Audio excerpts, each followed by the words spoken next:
time. कुखुरालाई अब feeding गर्दैछ। फिडिङ गरिसक्यो। भित्र कुखुराले खाँदैछन् दानाहरू। यसलाई देख्न सक्नुहुन्छ।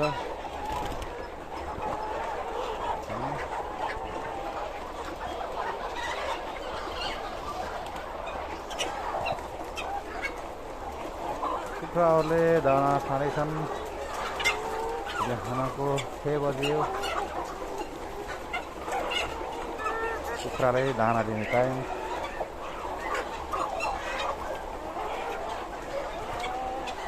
यसरी अट्काउँछ कुखुराहरूले टाउको दाना खाँदाखेरि। दाना खाँदाखेरि कुखुराहरूले पसाउँछ। यतातिर यसमा चाहिँ भालेले खान्छ साथीहरू है। भालेले यसमा किन दिइन्छ भने यसमा कोठेहरूले खाने उसमा फिडर लाइनमा चाहिँ भालेले टाउको घुसाउन सक्दैन, खिलाउन सक्दैन। त्यही कारणले पनि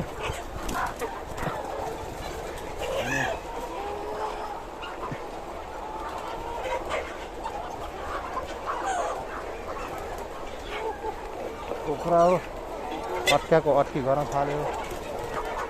टाउको फसाउँछ, खान्छ धेरै अनि टाउको फसाइहाल्छ।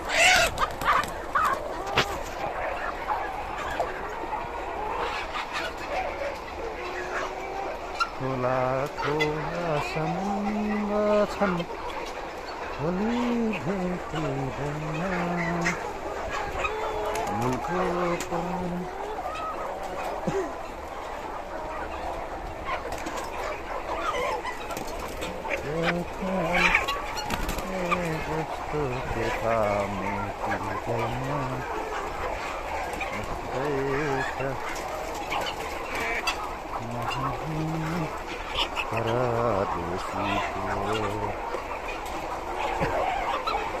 यस्तै छ कहानी परदेशको साथीहरू। कुखुराहरू अब त एकदमै अन्डा दिनकै 40-50-30 यस्तै थोर आउँदैछ अन्डाहरू। अब चाहिँ अन्डा बढ्छ केही समयपछि, यो हप्ता अन्तिमतिर। भालेहरूले फिट खाइरहेछ। भालेहरूले फेरि यसमा खान्छ।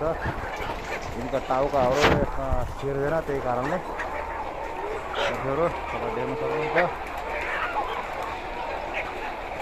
कोठेहरूले चाहिँ यसमा खान्छ। कोठीको दाना छुट्टै हुन्छ, भालेको दाना छुट्टै हुन्छ। त्यही हो। के हो चक्रा? भाले पछाडि गयो क्या भाले?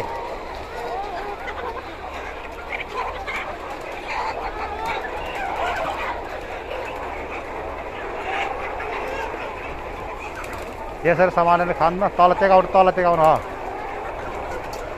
पछाडि गएको थियो भालेहरू। के भन्ने? भाले पछाडि गएको थियो भने कि बराबरै खाइरहेको खान्छ। अल्छन् बानी परेको नि, निकालेको हो क्या उताबाट।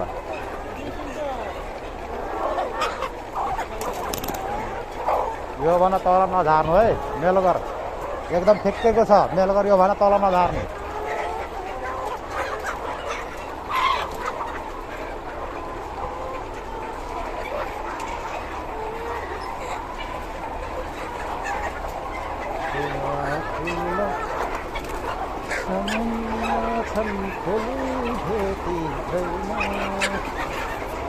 यहाँनिर पस्यो।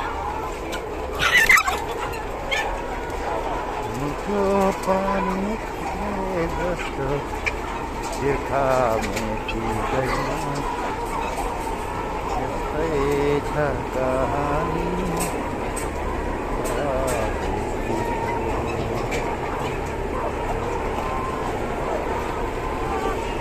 यस्तै छ हो कहानी परदेशीको साथीको। यो कहानी यस्तै छ।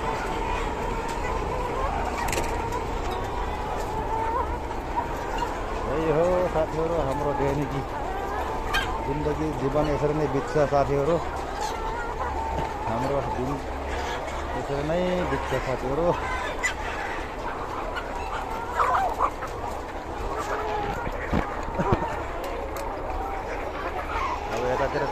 कुखुराले दुई साइडतिरै अब अन्डा दिने घर हो। अब अझै कुखुराहरू तपाईँहरूलाई अब जब अन्डा दिन थाल्यो बक्समा गएर कुखुराले भनेपछि टक्क तपाईँहरूलाई भिडियो देखाउनेछु।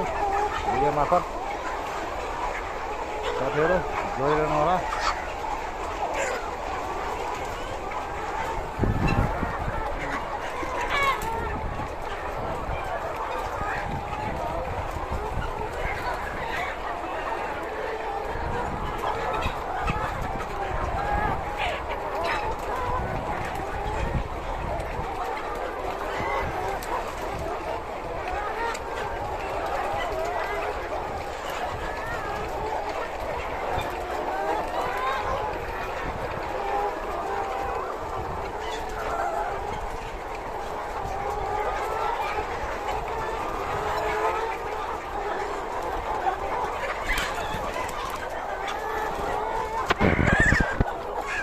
यसरी ताउमा फसाउँछ।